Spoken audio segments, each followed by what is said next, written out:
کہا جہنم کو بجھا دو اور ساتھ آسمان کے فرشتوں سے کہہ دو کہ آج میرے محبوب کی آمد ہے. سبحان اللہ, میرے رسول کی آمد ہے. آئیے آج سب بیٹھیے. تو اللہ کے نبی صلی اللہ علیہ وسلم آج کی ہی رات عرش معلیٰ پر گئے, ہے نا. آج کی رات اللہ تبارک, آ جائیے ہے نا, اچھے سے.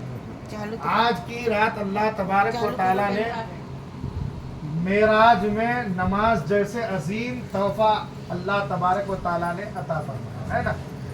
اور اگر جگہ کم ہو تو لیڈیزیں نیچے بھی بیٹھ سکتی ہیں, نا. مختصر آپ سب سمجھ سکتے ہیں. تو الحمدللہ یہ اللہ کا رحم و کرم ہے کہ آپ شہر مکہ میں ہیں, ہے نا. یہاں اگر انسان کو ہر سانس کے بدلے میں اللہ نیکی عطا فرماتا ہے نا, ہر سانس کے بدلے میں اللہ تبارک و تعالیٰ نیکی عطا فرماتا ہے. تو یہ ہماری خوش قسمتی ہے کہ ہمیں شب برات جیسے عظیم رات ملی. اللہ کی عبادت کر کے ہم آج رب تبارک و تعالیٰ کی رضا حاصل کریں. دیکھیے میں نے بس میں بھی کہا تھا آپ لوگوں کو کہ آپ اکیلے نہیں آئے ہیں, یہ ہمارے بھائی اکیلے نہیں آئے, آپ اکیلے نہیں آئے ہیں, یہ اکیلے نہیں آئے, یہ اکیلے نہیں آئیے. ہمارے ساتھ میں 100-200 لوگوں کی تمنائیں ساتھ میں آئی ہیں. صحیح ہے. اگر حاجی صاحب آئے ہیں تو حاجی صاحب کو کم سے کم 200 لوگوں نے دعا کے لیے کہے ہوں گے, آپ کو کہے ہوں گے, ان کو سب کو کہیں. تو یہ نہیں کہ ہم آئے, ہمارا طواف ہو گیا, اب ہم مقدر والے ہو گئے. تو ہم اپنے مقدر کو تو بنا چکے, اب ہم اپنے دعا کے ذریعے سے ان کے بھی مقدر کو بنائے جنہوں نے دعا کے لیے کہے, ہے نا. تو آج کی رات ہم کو موقع ملا ہے, رحمت کی رات ہے, عظمت کی رات ہے, برکت کی رات ہے. آپ کو اپنے لیے دعا کرنا ہے, اپنے خاندان والوں کے لیے دعا کرنا ہے, رشتہ داروں کے لیے دعا کرنا ہے, کل مومنین کے لیے دعا کرنا ہے, کل مسلمین کے لیے دعا کرنا ہے نا, اپنے مرحومین کے لیے دعا کرنا ہے. خود اپنے بار بار اللہ آپ کو بلائے اس کے لیے دعا کرنا ہے. آج آپ عمرے میں آئے ہیں, اللہ تعالیٰ آپ کو حج کے لیے بلائے, اس کے لیے دعا کرنی ہے نا. یہ ساری دعائیں آپ کریں گے. اور مکے کی جائز دعائیں میرا ایمان بولتا ہے کہ رد نہیں ہوتی.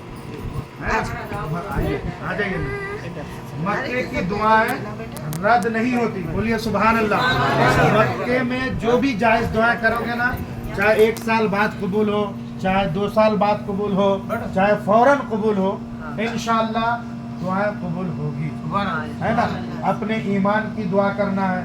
قیامت کے دن آپ کو جو ہے اللہ بے حساب جنت عطا کرے, اس کی دعائیں کرنی ہے. تو یہ جو موقع ہم کو ملا ہے تو اس موقع کو ہاتھ سے گنوانا نہیں ہے. اگر آپ نے گنوا دیا سو کر تھک کر تو یہ رات پھر ہم کو نہیں ملنی ہے نا. تو اللہ نے اگر ہم کو موقع عطا کیا ہے, دیکھیے اللہ کے نبی رات بھر رویا کرتے تھے, ہے نا.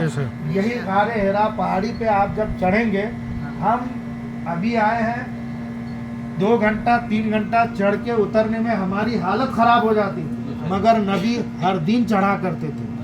ابھی آپ خود چڑھیں گے انشاءاللہ, ایک دن نکال کر ہم آپ کو لے کر جائیں گے اور اس کی زیارت بھی کرائیں گے. کتنی تکلیف اٹھا کر اسلام کو پھیلایا گیا, کتنی پریشانی اللہ کے نبی نے. یہی مکہ شہر ہے, اسی مکے سے نبی کو ہجرت کر کے مدینہ جانا پڑا تھا, ہے نا. یہ جو ہجرہ روڈ پہ آپ ہیں نا, یہی روڈ ہے کہ جب مکے کے کافروں نے نبی کو ستایا, پریشان کیا, تو مکہ چھوڑنے پر مجبور ہونا پڑا تھا, ہے نا. پھر یہاں سے آپ مدینہ تشریف لے کر گئے, ہے نا. پھر مدینے سے آپ کو آنے پر مکے میں پابندیاں لگائی گئی تھی کہ آپ مکہ نہیں آ سکتے. بتا, نبی کا شہر, نبی کا گھر, نبی کا وطن, اور نبی کو ظلم و ستم کر کے بھگا دیا گیا. نبی چلے بھی گئے اللہ کی حکم سے, اس کے بعد جو ہے یہ پابندی لگا دی گئی کہ آپ عمرہ کے لیے نہیں آ سکتے. اللہ اکبر کبیرہ, ہے نا.